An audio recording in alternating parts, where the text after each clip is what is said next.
palabra. Amén. Qué bueno sería que te puedas poner de pie un segundo nada más y la leemos de pie ahí en Génesis capítulo 35, el primer libro de la Biblia.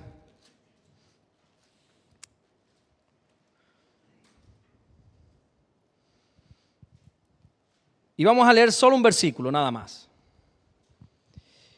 Dice la palabra del Señor: dijo Dios a Jacob: levántate y sube a Betel y quédate allí. Y haz allí un altar al Dios que te apareció cuando huías de tu hermano Esaú. Amén. Hasta ahí vamos a leer nada más en esta tarde. Padre, gracias por tu palabra. Gracias, Señor, porque tú eres bueno, Señor. Tú permites que nos deleitemos, Señor, mientras la leemos, Señor. Gracias por la libertad que tenemos de poder leer tu palabra con puertas abiertas, Señor, sin miedo a persecución, sin miedo a represalias. Oramos en el nombre de Jesucristo que mientras tu palabra es predicada y enseñada en esta tarde, Señor, que ocurran prodigios, señales, maravillas. Todo lo que tu palabra dice y promete que pueda hacer, que ocurra esta tarde en nuestras vidas, Señor. Gracias por todo lo que estás haciendo, pero sobre todo gracias por todo lo que vas a hacer en el nombre de Jesús. Y el que lo cree dice, amén. Se puede sentar, hermano mío. A veces nosotros podemos enfrentar problemas familiares, pero serios. Estoy hablando de problemas serios. Todos quizá pasamos por problemas familiares, problemas donde siempre nos hacemos la misma pregunta, por lo menos yo, a lo mejor ustedes no. Ustedes son más santos que yo, sin duda alguna, pero a veces en medio de esos problemas, de esas crisis personales, uno se pudiera preguntar, ¿será que Dios no está conmigo? ¿Será que Dios no me escucha? ¿Y cómo que Dios ha permitido esto ahora, hombre? ¿Y será que Dios no está pendiente de mis ruegos, de mis oraciones? ¿Será que ya, por alguna razón que desconozco, Dios se ha ido? Pero créeme que nunca funciona así. Más bien es todo lo contrario, en esos momentos de crisis, en esos momentos donde agonizamos, en esos momentos donde tenemos serios problemas, llámese familiares, matrimoniales, personales, en cualquier ámbito, es cuando el Señor se aparece a nuestra vida. De hecho, dice la Biblia que es Dios quien se aparece a Jacob. No fue Jacob a buscar la presencia de Dios. Es Dios quien se aparece a Jacob. ¿Y qué le dice? ¿Qué le dice Dios? Cuando se aparece frente a Jacob en medio de semejante problema familiar, ¿qué fue lo que le dijo? No pasa nada, mi niño, ven. No. 4 órdenes le dio, que es lo que me gustaría compartirte. 4 órdenes de Dios hacia Jacob para que se levante. La primera orden la encontramos ahí en el versículo 1. Dice, dijo Dios a Jacob, levántate, levántate. Levántate significa literalmente, afírmate, prepárate. No le estaba diciendo levántate de la cama, levántate de la silla. No, le estaba diciendo afírmate. Jacob, prepárate, levántate. Porque Jacob estaba hundido después de que habían violado a su hija. Jacob estaba en la más absoluta miseria al enterarse que Simeón, que Leví se habían convertido en criminales, que el resto de sus hijos habían saqueado un pueblo. Jacob estaba destrozado, teniendo pensamientos totalmente destructivos hacia su persona. De hecho, la Biblia, en otra versión, la Nueva Traducción Viviente, dice que Génesis 34:30 dice, me han arruinado la vida, dijo Jacob. Estaba totalmente destrozado este hombre. Pero llega un momento cuando Dios se le apareció y le dijo, levántate, afírmate, prepárate, Jacob. Hay un tiempo donde Dios nos permite estar en el pozo de la desesperación. Hay un tiempo permitido para eso. Hay un tiempo donde Dios nos consuela en ese pozo, no nos saca, nos deja estar ahí un tiempo, con nuestros problemas, con nuestras historias. Hay un tiempo donde Dios nos consuela en medio de una depresión. Hay un tiempo donde dice la Biblia que Dios enjuga toda lágrima, sin recriminar. ¿Qué haces llorando? No. Si la Biblia dice que Dios enjugará todas lágrimas porque las conoces, porque ha estado al lado nuestro cuando las hemos derramado. Pero llega un momento que Dios te dice ya, hasta aquí. Levántate, Jacob. Prepárate, afírmate. Porque a veces la tristeza, la depresión, la angustia, el duelo, la desesperación, muchas veces son parte de nuestra vida. Pero llega un momento que nos tenemos que levantar. Llega un momento que Dios se tiene que aparecer a nuestra vida y decirnos, ya está bien, levántate. La Biblia dice que hay un tiempo para todo. Y dentro de esos tiempos que hay un tiempo de llorar. Pero es un tiempo, no todo el tiempo. Un creyente no puede estar todo el tiempo lamentándose. Hay un tiempo donde hay que llorar y punto. Porque es un tiempo para llorar. Pero llega otro momento que Dios se pone frente a nosotros y nos dice, levántate, Jacob. Esto es lo mismo que le pasó a Pedro, si me permites este ejemplo. Cuando Pedro niega al Señor, la Biblia dice que él llora amargamente. Ahí en el Evangelio de Lucas, capítulo 22, versículo 62, dice, y Pedro, saliendo afuera, lloró amargamente. Ese lloro, algunos piensan que fue momentáneo, que lloró por cuando escuchó el gallo y el Señor le había dicho, Pedro, eres un bocaza. Esta noche, antes de que cante el gallo, me vas a negar no una, no dos, 3 veces, Pedro. Y algunos piensan que cuando Pedro escucha al gallo, ahí fue que lloró, pero no es así. Ese lloró amargamente, ese tiempo verbal de lloró, nos habla de que fue un lloro continuo, un lloro constante. No fue un lloro momentáneo. Pedro estuvo llorando amargamente por un tiempo, no solo en esa noche. No sé, a lo mejor fueron unos días, una semana, no lo sé, la Biblia no lo dice, lo cierto es que era un lloro continuo y lloraba amargamente. De hecho, me llama bastante la atención que esa palabra amargamente, lloró amargamente, significa llorar a gritos en silencio. ¿Cuántos han llorado a gritos en silencio? Solo quienes hemos llorado a gritos en silencio sabemos esta expresión, lo que significa. Es un estado que quieres gritar, que quieres llorar, pero como no puedes por la razón que sea, estás en silencio, pero por dentro estás llorando a gritos. El otro día acompañaba a una mujer que había perdido a su marido, que por cierto, gracias por las oraciones, yo sé que la iglesia estuvo orando, el pastor Anderson lo anunció y estuvieron orando, al final este hermano partió con el Señor. Y cuando estábamos hablando con la viuda, una muchachita de 40 años, estábamos hablando y van pasando los días y seguimos y le intenta sacar alguna sonrisa y sí, se ríe, pero está constantemente saliéndole lágrimas por los ojos. Y en un momento dado le intento sacar una sonrisa, mi mujer y yo intentamos que haga algo y sí, a lo mejor se ríe, pero sigue y sigue y sigue y sigue llorando. Eso es llorar a gritos en silencio.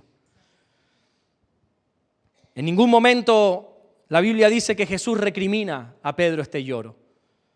Más bien todo lo contrario, porque al mismo tiempo es el mismo Jesús el que vuelve a acercarse a Pedro en esa famosa conversación que tiene donde hasta 3 veces le dice, Pedro, ¿tú me amas? Que ahí en el castellano no se entiende muy bien, pero en el original tiene una explicación bien hermosa. Pedro, ¿tú me amas? Sí, claro, Señor, tú sabes que te amo. Ok. Pedro, ¿tú me amas? Sí, Señor, tú sabes que te amo. Ok. Pedro, ¿me amas? Sí, Señor, tú sabes que te amo. 3 veces. No sé si es porque 3 veces le negó, 3 veces tuvo que contestarle eso. No sé si es por eso, pero lo cierto es que es el Señor el que se acerca en este momento malo a la vida de Pedro. Pero si te das cuenta, Pedro pasa de ser de uno de los protagonistas principales de los discípulos a quedar prácticamente en la sombra después de la negación. No se habla mucho de él. Hasta que la Biblia dice en Hechos capítulo 2, versículo 14, entonces Pedro, poniéndose en pie con los 11, alzó la voz y les habló diciendo, etcétera, etcétera. Ese poniéndose en pie es el mismo ponte en pie que le dijo Dios a Jacob. No es que Pedro estaba sentado, no es que Pedro estaba acostado y dice que se puso de pie físicamente. No, ese puesto en pie es que se levantó, es que se afirmó, es que se preparó de nuevo para salir adelante. Pedro después de la caída, Pedro después de llorar amargamente por un tiempo, gracias a Dios se pudo levantar. Pero ¿cómo logró levantarse Pedro de esta caída? ¿Cómo logró levantarse Pedro de esta situación difícil en su vida? Lo primero es porque fue lleno del Espíritu Santo. Mira qué bonito este versículo en Hechos 2:4, no me canso de leerlo.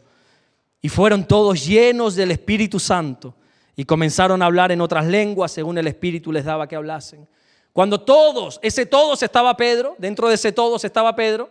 Cuando Pedro fue lleno del Espíritu Santo, entonces se pudo poner en pie.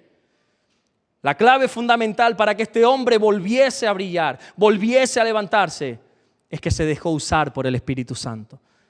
Dejó que la presencia del Señor viniese de nuevo sobre él. No se aisló, no se separó, no dejó de congregarse. De hecho, estaba en el lugar donde el Espíritu se derramó.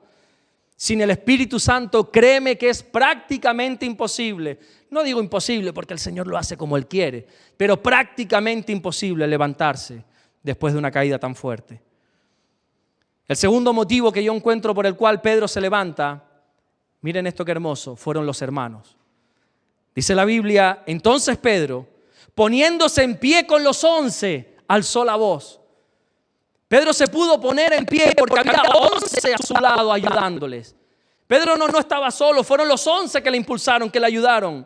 Porque solo es muy difícil salir adelante. Ay del solo, dice la Biblia. Ay de aquel que si cae, ¿quién lo va a levantar? A veces cuando uno está en una desesperación, en una depresión, en un problema, ya sea una caída en pecado, ya sea palos que nos da la vida, tendemos a aislarnos, ¿verdad? Déjame solo, dicen algunos, como si fueran niños chicos. Déjame solo, yo no quiero salir. Y uno se encierra en la habitación y queremos quedarnos a solas. Ahí es donde viene el enemigo a trabajar.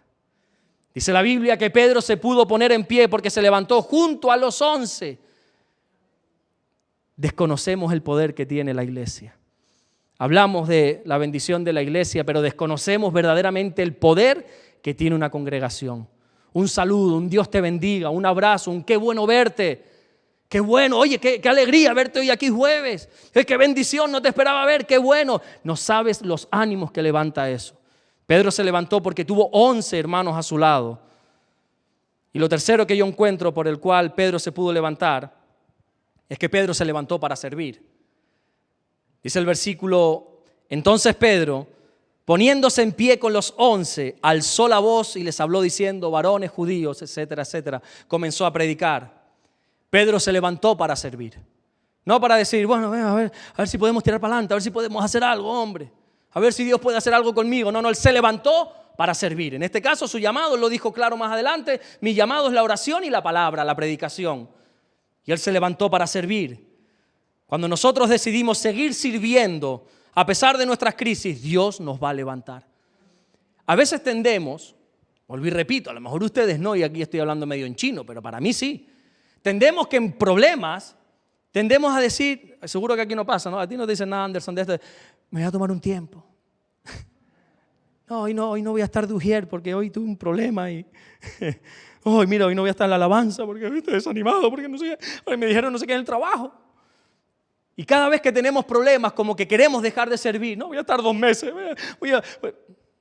Y es el servicio lo que nos levanta. Con lágrimas en los ojos servimos. Con el corazón partido y desmenuzado en la presencia del Señor, seguimos sirviendo. Y entre tanto que servimos, el Señor nos levanta. Pero lo que no podemos hacer es dejar de servir por pasar momentos difíciles. La segunda orden que Dios le da a Jacob, la primera es levántate, llegó el tiempo de levantarte. La segunda orden que le da, ahí en el versículo 1 de Génesis 35, dice, dijo Dios a Jacob, levántate y sube a Betel. Ese sube a Betel es un llamado a la obediencia. Recordemos una vez más que el lugar donde Dios se le apareció a Jacob 30 años atrás cuando huía de su hermano Esaú, fue ahí en Betel. Y una de las promesas que Jacob le hizo a Dios cuando se le apareció, dice que él se acostó a dormir esa noche y tenía una piedra de almohada y empezó a soñar. Yo no sé si por la incomodidad o qué, o fue un sueño de Dios. Yo creo que fue un sueño de Dios. Que veía esa escalera con ángeles que bajaban, ángeles que subían, que se conectaba al cielo con la tierra. Y él cuando se levanta se queda sorprendido y usa esa misma almohada de altar. Y ahí empieza a levantar un altar, ahí empieza a invocar el nombre del Señor. Y Jacob le hace una promesa a Dios ahí. Le dice en Génesis 28, 22, y esta piedra que he puesto por señal será casa de Dios, le dijo Jacob a Dios. Esa expresión será casa de Dios significa será la casa donde yo adore al Señor. Y Dios le está pidiendo con este sube a Betel 3 cosas. Obediencia, porque es una orden que Dios le está dando. Dios no le dice, Jacob, mira, yo te aconsejo que para salir de esta situación, ¿qué tal si subes a Betel? No, levántate y sube a Betel. Porque los cristianos tenemos que ser obedientes a lo que Dios nos dice. Sé que hablamos mucho de la obediencia, pero creo que hay quienes carecen de obediencia. Que todo va bien hasta que se le dice algo que no les gusta. Que todo va bien, que son obedientes siempre y cuando la orden que se les dé es de su agrado. Porque Jacob quería estar en Siquem, de hecho vivía en Siquem. Se había comprado su terrenito, se había hecho su casa, se había hecho su altar, pero ahora Dios le dice, no, Siquem no, Betel. Y a veces nosotros queremos estar en Siquem y Dios nos dice, no, hay que ir a Betel. ¿Y qué tenemos que hacer ahí nosotros? Obedecer.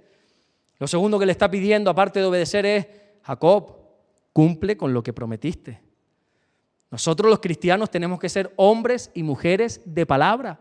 La Biblia dice que nuestro sí sea, punto pelota, y que nuestro no sea, no. No, pero es que más de eso no procede de ningún bien. Nosotros tenemos que cumplir lo que prometemos. Y así sea hace 30 años atrás que le prometimos a Dios algo, cúmplelo. La Biblia dice que mira, es mejor que no prometas, no te vengas arriba en una emoción, en un sentimiento, en una adoración, que el Señor te toca, te ministra y Señor, yo te prometo. No, mira, es mejor que no prometas a que prometas y no cumplas, dice el Señor. Aquí el Señor le está diciendo a Jacob, Jacob, sube a Betel porque lo prometiste y las cosas que se prometen al Señor hay que cumplirlas. Y lo tercero que yo encuentro, tú seguramente encontrarías más cosas, es que para caminar bajo la bendición tenemos que estar dispuestos a los cambios. Esa palabra sube a Betel, otras versiones la traducen como múdate a Betel. Es que a veces nosotros estamos muy cómodos en nuestros lugares, en nuestra zona de confort. Y tenemos que estar dispuestos a mudarnos cuando Dios lo dice. No estoy hablando de ciudad, de isla, de circunstancia. El asunto es bien claro, para obtener resultados diferentes tenemos que hacer cosas diferentes. Por eso Dios le dice a Jacob, no, múdate de aquí ahora. Hay que hacer un cambio, estate dispuesto al cambio. Y cuando nosotros entregamos nuestra vida al Señor, la Biblia dice que a partir de ahí hay cambios, que todas son cosas nuevas. Ya no son los mismos patrones que vivíamos antes. Dice 2 Corintios 5:17, de modo que si alguno está en Cristo, nueva criatura es. Pero continúa diciendo el versículo, las cosas viejas pasaron, he aquí, a partir de ahora, a partir de hoy que me has conocido, todo lo que vas a vivir son cosas nuevas. Tienes que estar dispuesto a mudarte de Siquem. Vuelvo y repito, no estoy hablando de ciudad. Estoy hablando de que tenemos que estar dispuestos a los cambios. Para ser bendecido por Dios tiene que haber cosas nuevas. Dios nos quiere hacer cosas a través de nosotros, pero nos aferramos a lo mismo de siempre. Y esas cosas nuevas no es solamente dejar de hacer cosas. No, desde que llegué a la iglesia dejé de fumar, dicen algunos. Desde que llegué a la iglesia dejé de beber. Desde que llegué a la iglesia dejé de. Pero ¿y qué has empezado a hacer? Porque no solamente es dejar de, no solamente es despojarse del viejo hombre. La Biblia dice, vístete del nuevo hombre también. No andes desnudo espiritualmente ahora, hombre. ¿Qué crees que Dios te está pidiendo dejar en este tiempo? ¿Qué crees que Dios te está pidiendo hacer en este tiempo? Cumple lo que prometes. Tercera orden que Dios le dijo a Jacob. Génesis 35:1 dijo Dios a Jacob, levántate, sube a Betel y quédate allí. Lo tercero que Dios le pidió a Jacob fue permanencia en Betel. No le dijo, sube a Betel, adora y sigue con tu vida, Jacob. Sigue en Siquem haciendo tus planes. Sigue haciendo tu día a día. No, permanece allí. Ya hemos visto, creo que lo compartí aquí hace unos cuantos meses, que Betel significa casa de Dios. Y Dios lo que quiere en Betel es que permanezcamos. Dios lo que quiere que en su iglesia permanezcamos. La iglesia no es un lugar de paso. Betel no es un lugar de paso donde vengo, escucho y me voy. Y si te he visto no me acuerdo. En la iglesia tenemos que plantar nuestras tiendas, como hizo Jacob. Tenemos que permanecer, tenemos que estar. Dios le dijo, sube a Betel y permanece allí. No es que vayas, adores y te vayas. Permanece allí. Es lo que Dios le está pidiendo, permanencia. Porque con todos los respetos, en Betel no se puede estar con un entra y sale. En la iglesia no se puede estar con un entra y sale. Una hora sí y un después no. Con un ahora lo quiero todo con Dios y mañana si te he visto no me acuerdo. Hay mucha gente, hablo de Fuerteventura lógicamente, aquí gracias a Dios. Que yo cada vez que veo a alguien entrar por la iglesia, siempre doy gracias a Dios, gracias por esta vidita que manda Señor. Pero cuando lo veo entrar digo, ¿qué le habrá pasado? Para que venga a la iglesia, ¿qué estará viviendo? ¿Qué infierno estará viviendo este chaval para que vuelva otra vez a la iglesia? Y como toda persona, sin excepción, que entra por ese umbral de la puerta, Dios lo bendice. Toda persona que se acerca al Señor, Dios lo bendice. Pero ¿qué pasa? Que es bendecido y se va. Levanta su altar, adora, Dios lo bendice. Mira, ¿y tú te acuerdas de fulano? ¿De quién? Hace meses que no viene por la iglesia. Y al año lo ves otra vez entrar por ahí. Con la cabecita agacha. ¿Pasa también aquí? Sí. ¿Sí? ¿También en Tenerife? Y Dios lo que le está diciendo a Jacob, no, Jacob, así no. Hace tiempo estuviste en Betel y te fuiste. Sube a Betel y permanece allí. Hermano mío, hermana mía, la permanencia es la clave de la bendición. Dice la Biblia en Juan capítulo 15, versículo 7, si permanecéis en mí, no si vienes y echas alguna oracioncita de vez en cuando, si permanecéis en mí y mis palabras permanecen en vosotros, mira, pide todo lo que quieras que te será hecho. Lo que quieras, la permanencia nos abre las puertas a la oración. Lo que quieras, lógicamente que esté dentro de la voluntad del Señor, no seamos infantiles. Ya la permanencia nos va moldeando, no se preocupen. Pero si permanecemos en Dios, si permanecemos en su palabra, pide por esa boquita, mi niño, dice Dios. Pide lo que tú quieras que te será hecho. En Dios no valen las medias tintas. A Dios no vale que le entregues el 90% de tu vida, el 90% de tu corazón. Dios no quiere el 99,9% de tu vida. A Dios hay que entregarle el 100% de nuestras vidas y permanecer por siempre. Mateo 24:13 dice, mas el que persevere hasta el fin, ese será salvo. No es salvo el que viene un día aquí y hace esa famosa oración de fe. Qué maravilloso que todos hemos hecho. Pero no es ese el que es salvo. Es el que persevere hasta el fin. Es el que permanezca hasta el fin. Es hasta que ese día que venga Cristo, tú te vayas con Él, estés perseverando en Él. Entonces serás salvo, dice la palabra. El que permanece hasta el fin, este será salvo.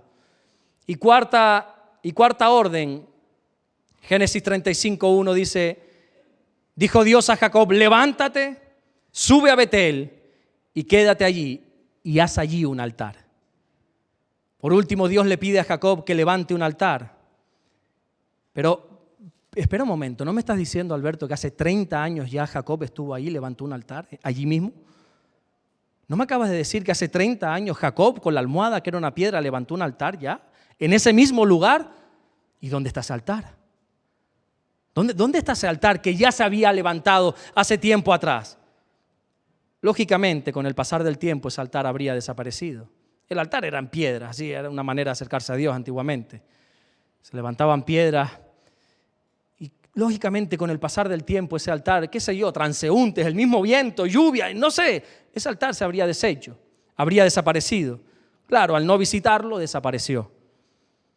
Así pasa con todos nuestros altares. Así pasa con la comunión con Dios, que si no se cuida, se pierde. No es que yo en los años 80, yo recuerdo en un culto cómo Dios vino y... Gloria a Dios, hombre. Pero eso fue un altar en los 80. Y hoy en el 2023, ¿qué pasa? Y a veces descuidamos los altares. Descuidamos esa comunión con Dios. ¿Y cómo está tu altar en este día? ¿Cómo está tu comunión con Dios? ¿Estamos viviendo de altares pasados? ¿Estamos viviendo de altares de hace 30 años, del 1980? ¿Sabes esos hermanitos? Vuelvo y repito, aquí seguro que no, pero en Fuerteventura hay gente que tú le dices, cuenta un testimonio de qué Dios ha hecho contigo y siempre te cuenta el mismo. Corría el año 90 cuando el... 90. Y desde el 90 Dios no hace nada contigo, en serio. Porque descuidamos la comunión con Dios. La descuidamos. Entre las 2 veces que Jacob estuvo en Betel levantando un altar, aparte de 30 años, pasaron muchas cosas.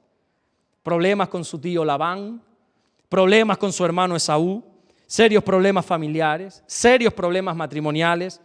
Jacob se quedó cojo de por vida, violaron a su hija, 2 de sus hijos se convierten en asesinos, el resto de sus hijos se convierten en ladrones. Y yo estoy convencido de que muchas de estas desgracias, quizá no todas, pero muchas de estas desgracias se hubieran podido evitar si Jacob no abandona su altar. Si Jacob no hubiera descuidado esa relación con Dios, ese altar que un día levantó a su Dios. Dios no quiere que visitemos de vez en cuando el altar. Dios quiere que permanezcamos en Él. El altar es el centro de nuestra comunión con Dios. Y la comunión hay que cuidarla. Es como con las personas. Yo tengo amigos de la infancia que han pasado los años, hemos dejado de hablar y hoy le veo y como mucho es, bueno, hasta luego, Dios te bendiga. Pero ya no hay esa intimidad, ya no hay esa relación, ya no hay esa cercanía para poder sentarnos y charlar por horas, porque se descuidó la comunión. La adoración a Dios no es algo que hacemos puntualmente, sino que la adoración a Dios es algo que somos. La adoración a Dios no es un simple acto externo, sino convicciones internas que constantemente estamos adorando. Si no cuidamos nuestra relación con Dios, poco a poco va desapareciendo.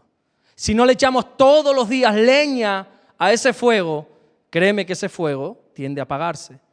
Por alguna razón la Biblia compara la presencia del Espíritu Santo con un fuego. Y como bien sabemos todos, el fuego tiene la cualidad o la característica de que tiende a apagarse. Si no se le echa leña cada mañana, ese fuego tiende a apagarse, sí o sí. Ya puede ser una hoguera inmensa que arrase hectáreas, que si no tiene que consumir, que si no tiene leña, que si no tiene petróleo, gasolina, que si no tiene acelerantes, ese fuego va a ir menguando y puede llegar a desaparecer. Y por último, para terminar, en Génesis capítulo 35, versículo 1, dijo Dios a Jacob: levántate y sube a Betel y quédate allí. Y haz allí un altar al Dios que te apareció cuando huías de tu hermano Esaú. Mira, Dios le da 4 órdenes a Jacob. Y por último, a mí me llama mucho la atención que se le recuerda que un día se le apareció Dios cuando huía de su hermano Esaú, cuando era un fugitivo de su familia, cuando era un prófugo, y Dios se lo recuerda. Jacob, sube a Betel, adora, permanece allí, estate allí, porque un día estabas huyendo de Esaú. A mí me encanta porque cuando analizas esto te das cuenta que es, permíteme la expresión, quizás no es la correcta, es una jugada maestra de Dios. Esto es sabiduría pura y dura lo que está haciendo con Jacob. Dios podría haberle recordado, quizá en vez de que un día lo que fue, le podría haber recordado la promesa que allí mismo Dios le dio. En Génesis 28:15 dice: aquí yo estoy contigo, le dijo Dios a Jacob 30 años atrás. Te guardaré por donde quiera que fueres, volveré a traerte a esta tierra porque no te dejaré hasta que haya hecho lo que te he dicho. Pero no le recuerda la promesa, le recuerda el motivo por el cual se le apareció a él.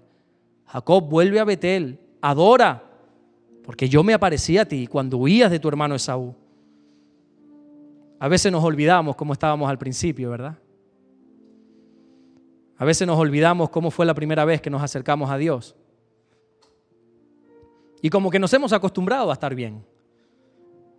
Hoy vestimos hasta de camisa de botones, con lo que éramos nosotros. Hoy nos ponemos colonia, perfume. Hoy tenemos cierto nombre. Hoy la gente nos ve y se acerca. Hace años atrás. ¿Cuánto ha hecho Dios por nosotros, verdad? Pero nos acostumbramos a la bendición. Nos acostumbramos a estar bien. Ya Jacob no era ese fugitivo de hace 30 años. Ya Jacob estaba ahí con sus mujeres, con sus hijos, con su ganado, con sus riquezas, con su todo. Ya era el gran Jacob, el gran patriarca. Ya no era ni siquiera Jacob, ahora era Israel. Y Dios le dice: sí, pero acuérdate que un día estabas huyendo de tu hermano. Y fui yo quien metió la mano ahí. Y fui yo quien se apareció a tu vida, Jacob, y yo te bendije. Así que vuelve a adorar. A Jacob parece que se le olvidó que un día estaba huyendo, estaba mal, tenía problemas con su hermano. Claro, ya había arreglado, ya había hecho las paces con su hermano, pues ya parece que se le olvidó. Y Dios se lo tiene que recordar. Es lo mismo que dijo David en el Salmo 103:1. Yo sé que te sabes este versículo de memoria, pero déjame el placer de leértelo. Dice: bendice alma mía al Señor y bendiga todo mi ser su santo nombre. Bendice alma mía al Señor y no olvides ninguno de sus beneficios. Cuando nosotros recordamos los beneficios que Dios ha hecho con nosotros, cuando recordamos cómo Dios se nos apareció cuando éramos fugitivos de Saúl, cómo Dios se nos apareció cuando no valíamos nada, cuando éramos vil, cuando éramos desechables, cuando estábamos en pecado, cuando no servíamos para nada, cuando nos acordamos de todos los beneficios que Dios ha hecho por nosotros, solo nos queda adorar. David, no sé si es que no tenía ganas o tenía un mal día, que no sentía el adorar, y le dijo a su alma: no te olvides de los beneficios. Alma mía, no te olvides de los beneficios que Dios ha hecho contigo. Y cuando nos acordamos de esos beneficios, automáticamente nuestros labios están adorando. Lo que Dios le está diciendo a Jacob en medio de su desgracia es: Jacob, haz algo, chico. Tienes que hacer tú las cosas. Levántate, sube, quédate, haz. Es todo labor que tiene que hacer Jacob. Eres tú el que tienes que hacer algo, Jacob. No, Señor, porque tú sabes que estoy mal, mira a mi familia, pero eres tú el que tienes que hacer. A veces nosotros le pedimos al Señor que haga algo y dice, ¿qué más hago por ti? Si ya lo he hecho todo. La Biblia dice en Efesios capítulo 1, versículo 3, bendito sea el Dios y Padre de nuestro Señor Jesucristo, que nos bendijo, no que nos bendecirá, que nos bendijo con toda bendición espiritual en los lugares celestiales en Cristo. Somos bendecidos, somos benditos. No, bendíceme, pero si ya te bendije, hombre. Él ya nos bendijo con toda bendición. Y a veces seguimos pidiéndole al Señor, Señor, haz algo. No, hazlo tú. Y mi presencia irá contigo. Levántate, sube, haz un altar, quédate ahí, eres tú el que tienes que hacer. Que yo te respaldo, dice Dios. Que yo estoy contigo, dice Dios. Y en definitiva lo que le está diciendo Dios a Jacob es, en medio de ese problema, adora. Tienes que adorar. Sube a Betel, sube a la casa de Dios. Permanece allí por un tiempo y adora. Es el único fin de ir a Betel, es el de adorar. Porque al final Dios obra en nuestra vida para que adoremos. Entendamos algo. Todo lo que nos pasa en la vida, sea para bien o sea para mal. Para mal me refiero a que no nos guste lo que estemos viviendo. Sea para bien o sea para mal, todo lo permite el Señor para que le adoremos. Todo lo que nos está pasando, todos los problemas, todas las bendiciones, todo lo bueno, todo lo malo, todo lo que nos agrada, todo lo que nos desagrada, es con el fin de que le adoremos. Así que qué bonito sería que esta tarde nos pongamos en pie y adoremos al Señor. Vamos a adorarle. Hoy estamos aquí en Betel y vamos a levantar ese altar, esa adoración a nuestro Dios. Vamos a comenzar a adorarle, pero no me dejes a mí aquí adorando solo. Eres tú y Dios. Eres tú y Dios.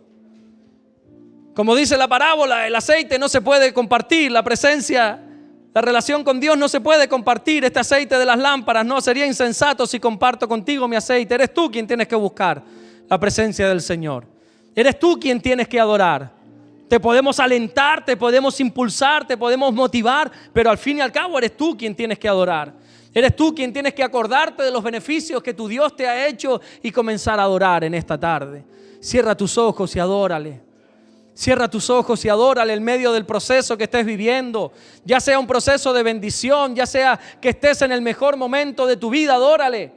Ya sea que lo estés pasando duro, que lo estés pasando mal, adórale también. El Señor todo lo ha permitido para que esta tarde puedas adorarle. Adórale. Adórale, iglesia, levanta tus manos y adora. Adora a tu Dios. Adora a tu buen Dios, a ese Dios que te creó, a ese Dios que te formó. Adóralo en esta tarde. Por favor, hermano mío, no salgas de aquí sin adorarle. Adórale. Adórale. Y esa adoración te va a levantar. Adórale, iglesia. Más alto ese clamor, esa adoración. La Biblia dice que el Padre está buscando adoradores. No está buscando adoración. Dios no necesita adoración, está buscando adoradores. Adórale. ¿Serás tú esta tarde ese adorador que Dios está buscando? Adórale, iglesia.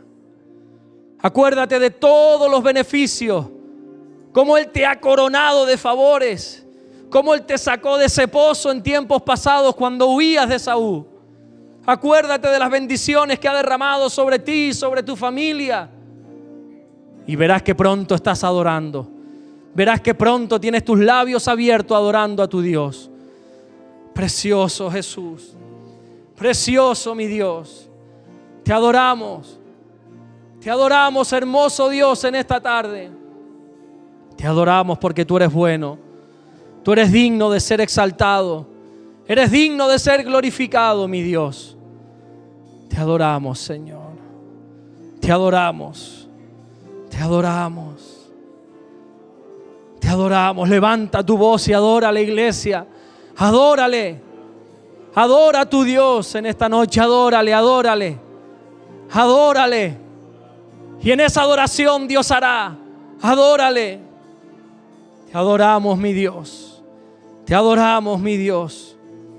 Gracias, Jesús.